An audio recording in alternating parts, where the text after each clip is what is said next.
Social media versus email marketing. Which is best for you to use to start and grow your health coaching or life coaching business? That's what we're going to talk about today. We cover a topic each week to help you grow your business and to clear out the clutter. There's so many different approaches you can do around you. You can get caught up in rabbit hole after rabbit hole, right? And I'm just trying to help simplify things for you guys and tell you what has worked from my own experience and my own business coaching that I've received, research. So let's go ahead and get started today with social media versus email marketing. Email marketing is, just to clarify, sending regular emails to your people on your lists. Ideally, that's through an automation that you set up, and it's not something you're doing manually. If you are, think about using MailChimp or MailerLite. They're free to get started, and you can start scheduling things out. It takes a load off your plate in your mind to know that that's ready to go out, and you don't have to do that manually. So let's talk about this. Do you have to be on social media? Should you be building your email list even if you're just getting started? Here is the truth. Social media does several things for you. It helps you build awareness around your products and services. It helps you share them a little bit more visually than email. And it allows you to push traffic to your website, to your lead magnet, to a call. So you need that, right? You need a way to do that. However, social media is not yours to keep. So, as you may have noticed, if you're on it at all, it's very temperamental. They change the rules frequently. And what's worse is you don't have ownership of the contacts unless you're drawing them to sign up on your email list. So in which case, you can do all this work on social media only to lose your contacts if whatever said social media platform goes black tomorrow, right? That's a very dangerous place to put all of your eggs in that basket, right? So let's look at email marketing on the flip side a little bit. Through email marketing, you can still build credibility with your people because you're sending them regular emails. You're building that know, like, and trust. You're building brand loyalty because as they grow to trust you, they're going to come to you as the resource for their questions and look to you for regular content.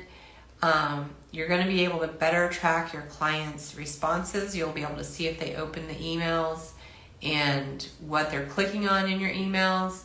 Once you get more established, you can use your email marketing tool to segment and personalize things. So if people are more tuned into your kind of DIY approach with your help, with a little bit of help, you can guide them down that path of content. And if they need like your full out one-on-one content or one-on-one coaching, you can guide them down that batch of content. So segmentation is a great thing. I wouldn't worry about that as you get started out though. And then best of all, your emails are yours to keep. No outside forces or change of ownership is going to impact that. So what should you use? Well, the truth is you probably, when you get started, will want to use a combination of both. However, you don't have to be on social media to build your audience and awareness, but you do need to find a way to build your audience if you're not going to be on social media. Maybe it's through personal events, local events, and personal appearances. It could be through speaking engagements. It could be through interviewing as a guest on podcasts.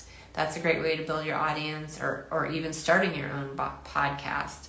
These are all different ways that you can build your audience, but you're definitely going to need to build your audience. And until you have an audience, you don't have anyone to invite to your call, to your freebie, to your website, unless you have the audience. Social media is a good way to start building that audience. And then from there, you want to get them to your lead magnet, build up your list, and have that space in email to really give them more content on a regular basis. It feels more personal when you're getting an email in your inbox that's valuable versus having to sift through social media and look for the person that you want to follow regularly, right?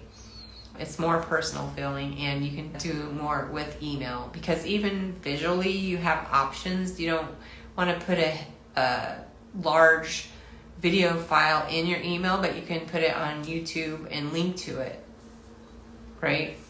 Whichever you're using, you need to have three different types of content at least, right? You want to have ethos or stories. Tell a little bit about your journey, why you're doing this, how that relates, how that makes you a good person for the job.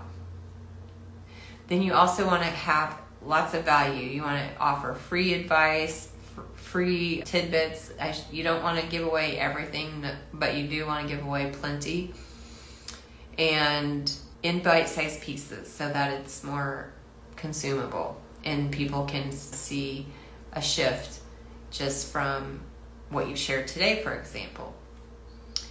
And then last but not least, you want to have some sales posts, and those should be at most 20% of what you put out there. If you're posting 3 times a week, for example, one of those would be sales, no more than that. That's more than 20% technically, but you can't fraction that out if you're only doing 3. So keep it around 20% for your sales post, and the rest should be stories and value.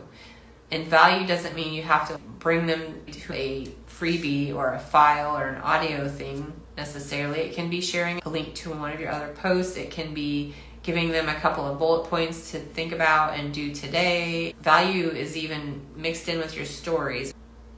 Your stories add value as examples, and people love to see that you're relatable and have been through this and able to help. You're going to want to use all 3 types of posts or content in your email and your social media. I wouldn't say choose one or the other. You definitely want email. If you go down the social media route, you're going to want these types of posts. More specifically for email, you'll have different types of email. You might have a one-off email, which is just kind of like a broadcast. Hey, I got a great idea. I want to share this today with my list. You can have a welcome sequence, which starts with delivering your freebie, and then you start introducing yourself and what you're up to, and then start sharing more value through those subsequent emails. Nurture email sequence is next, and you send additional emails, add value, invite people to a call eventually. I would say on the 4th or 5th email, you can invite them to a call. You don't want to do it right out of the gate. There's many other types of email sequences, like reminder sequences, re-engagement sequences, but I'm not going to get into all of that today. I'm just mentioning them because there are lots of different approaches that you can use within the email marketing, and it's very powerful. So I encourage you, if you haven't started your email list, think about it. Even if you've got 3 or 4 people, at least start getting the hang of it and working with the technology and understanding how beneficial it can be. So, all that to say, if I haven't made it very clear, you can use both. You should use email lists and email marketing, absolutely. Now, you may have an audience, especially millennials, that are more prone to using text. And in that case, you might want to look at an email marketing tool or a CRM, that customer relationship management tool that allows you to text message your client. So remember, keep your ideal client in mind. It comes into play here too. But you want to have a list is the point. You need a list that you own. And then social media is definitely a great tool for building awareness and sharing what you do and getting the audience built up. But not everybody chooses to do that. So if you have any questions, post them in the thread. If you aren't sure what you should do next, where you should focus your time, and you want some guidance and just to talk about possible next steps that would make sense for you, then please jump on a free discovery call with me, and I'd be happy to learn more about what you do and help you through that. Thanks for listening.